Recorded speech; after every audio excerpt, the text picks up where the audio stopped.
Assalamualaikum warahmatullahi wabarakatuh. Sebelumnya perkenalkan terlebih dahulu, nama saya Selsa Alifa Fandinah. Di sini saya akan mencoba merisum hasil dari kursus online kelas siap menjadi HR generalis yang dibimbing oleh Coach Himawan Pramudita.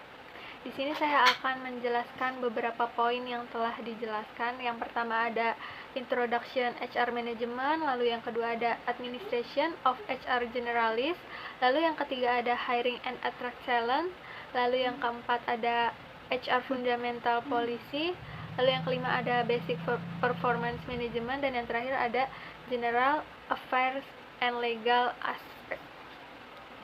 Oke, lanjut aja kita ke poin pertama ya. Ternyata tugas HR itu nggak hanya merekrut karyawan aja, tapi HR tuh punya peran dan tugas yang banyak banget. Di antaranya ada rekrutmen, jadi tuh HR menerima karyawan baru. HR harus memikirkan cara mendapat karyawan baru yang sesuai dan tepat dengan perusahaan. Lalu yang kedua ada people development, di mana HR nggak hanya merekrut karyawan baru, tapi dia juga harus mengembangkan karyawan. Jadi HR membantu karyawan dalam training pekerjaan. Lalu performance management itu memantau performance karyawan. Lalu yang keempat ya ada industrial relation, lalu yang kelima ada organization development, yaitu membuat struktur organisasi yang baik, job desk dan lain-lain. Lalu ada culture maker, ada general affairs, ada payroll, dan juga kegiatan administrasi. Ada poin penting dari Dave Ulrich. Siapa sih beliau? Beliau adalah mbah gurunya HR sedunia. Beliau menyampaikan, there is 4 roles that HR professionals must be fulfilled. Jadi yang pertama itu ada administration expert, lalu yang kedua ada employee champion, yang ketiga ada change agent, lalu yang terakhir ada strategic partner. Apa sih administration expert itu? Jadi HR itu harus bisa memastikan administrasi karyawan atau personel itu secara lengkap, update, efisien, terukur, dan sesuai dengan kebutuhan pelanggan. Lalu yang kedua tadi ada employee champion, yaitu HR harus bisa memfasilitasi untuk mengukur dan juga meningkatkan kualitas karyawan sehingga bisa makin produktif di perusahaan. Lalu yang ketiga change agent, di mana HR harus bisa memfasilitasi, membawa, serta mendorong perubahan baik di dalam perusahaan. Lalu yang terakhir ada strategic partner, di mana HR itu harus bisa memberikan kontribusi yang nyata dan strategis terhadap kebutuhan bisnis dari perusahaan. Selanjutnya ada beberapa hal yang perlu diperhatikan saat proses hiring kandidat atau proses rekrutmen. Antara lain yang pertama adalah application, screening and pre-selection, interview, assessment, references and background check, decision, and job offer and contact. Di antara semuanya mungkin yang paling sering dilakukan oleh HR ialah yang interview, dimana seharusnya proses interview itu ngobrol santai ya untuk menggali informasi yang banyak dan valid. Pada saat proses hiring kandidat atau proses rekrutmen terdapat beberapa poin penting yang perlu kita perhatikan. Ada tiga poin penting. Yang pertama ialah kompetensi inti, lalu yang kedua ada attitude atau culture, lalu yang terakhir ada experience.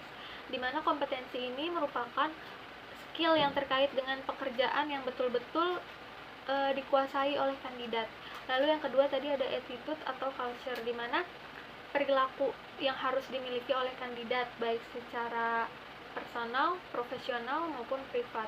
Lalu yang terakhir ada experience atau pengalaman, yaitu pengalaman nyata kandidat terkait job description sesuai dengan kebutuhan posisi yang dilamar oleh kandidat.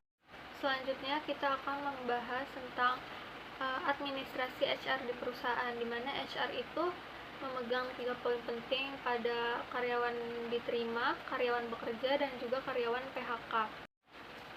Terdapat 4 dokumen penting dalam proses rekrutmen. Yang pertama ada formulir isian kandidat, lalu yang kedua ada hasil interview, lalu yang ketiga ada list dokumen kandidat, dan yang terakhir ada perjanjian kerja. Pada administrasi karyawan diterima, HR memerlukan database karyawan, di mana database karyawan ini memiliki beberapa manfaat, yaitu untuk pengembangan karyawan, untuk pemberian sanksi karyawan, untuk kebijakan HR, dan untuk pencegahan masalah.